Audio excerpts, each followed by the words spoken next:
Hi friends, இன்றைக்கி நம்ம பன்னீர் cutlet எப்படி செய்ய போகிறோன்னு பார்க்க போகிறோம்.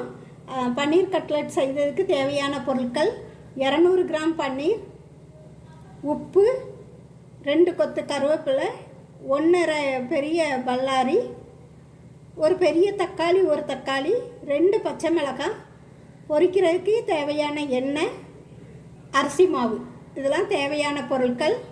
இப்போ நம்ம பன்னீரை நல்லா உதுத்து வச்சுக்கிடணும். இப்படி நல்லா பொடிசாக நல்லா உதுத்து வச்சுக்கிடணும். இப்போ 200 கிராம் பன்னீரை நல்லா உதுத்து வச்சுருக்கேன்.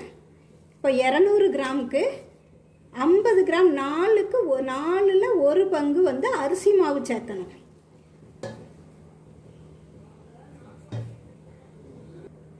அரிசி மாவு சேர்க்கறதுக்கு முன்னாடி கருவேப்பிலை 2 கொத்து கருவேப்பிலை எடுத்து வச்சுருக்கதையும் போட்டு, அடுத்தால பச்சை மிளகாய், தக்காளி,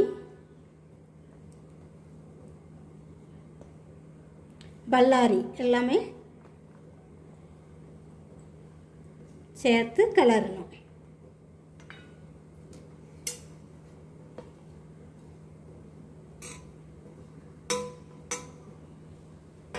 இப்போ இதுக்கு தேவையான உப்பு, ஒரு 1/4 ஸ்பூன் உப்பு எடுத்திருக்கேன்.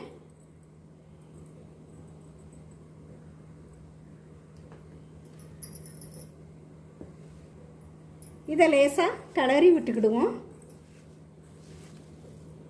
நல்லா பிசைஞ்சிக்கிடணும். இப்போ இதோட அரிசி மாவும் சேர்த்து பிசைஞ்சிக்கிடணும். அரிசி மாவு எதுக்கு சேர்க்கோம் அப்படின்னா, நல்லா மொறுமொறுப்பாக இருக்கிறதுக்காக, நல்ல கட்லெட் நல்லா டேஸ்ட்டாகவும் இருக்கிறதுக்காக அரிசி மாவு சேர்க்கும்.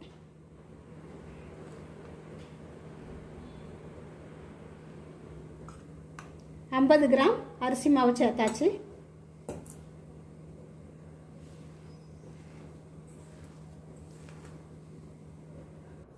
இப்போ நல்லா மிக்ஸ் ஆகுதாப்புல எல்லாத்தையும் நல்லா பிசைஞ்சிக்கிடணும்.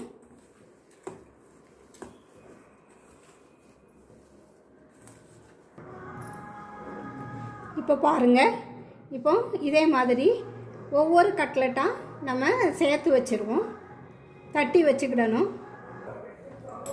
இப்போ நம்ம 20 கிராம் பன்னீர் வச்சு செஞ்சதுக்கு 17 கட்லெட் இதே போல் நான் தட்டி வச்சுருக்கேன். 17 கட்லெட் தயார் பண்ணி வச்சுருக்கேன். இப்போ நம்ம எப்படி செய்யணுன்ட்டு பார்ப்போம். இப்போ நம்ம அடுப்பை பற்ற வச்சு தோசைக்கல்ல அடுப்பில் வச்சுக்கணும்.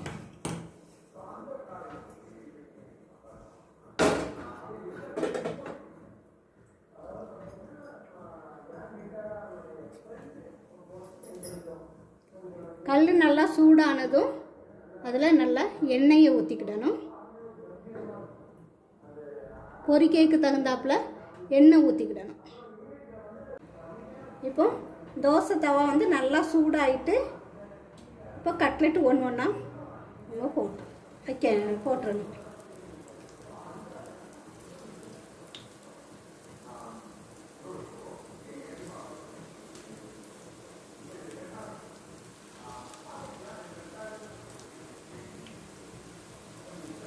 இப்போ ஸ்டவ்வை கொஞ்சம் மீடியத்தில் வச்சுக்கிடணும்.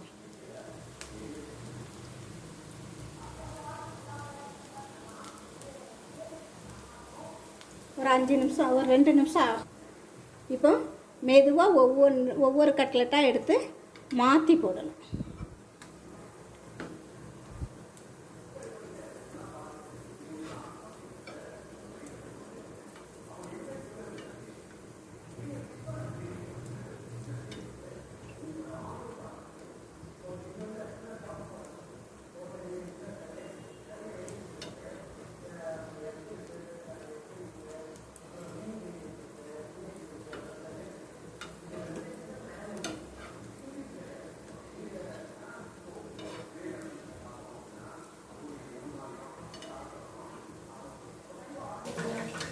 இப்போ கட்லெட் ரெடி ஆகிட்டு, இப்போ ஒவ்வொன்றையாக நம்ம எடுத்துடணும்.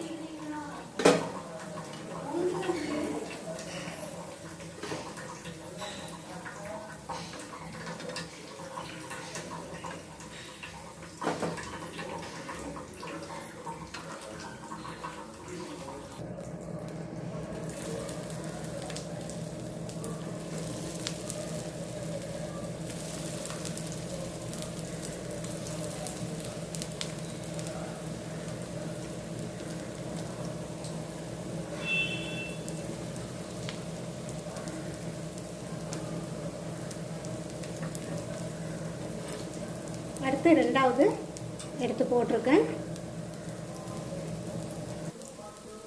இப்போ இதை மாற்றி போட்டுக்கிடலாம்.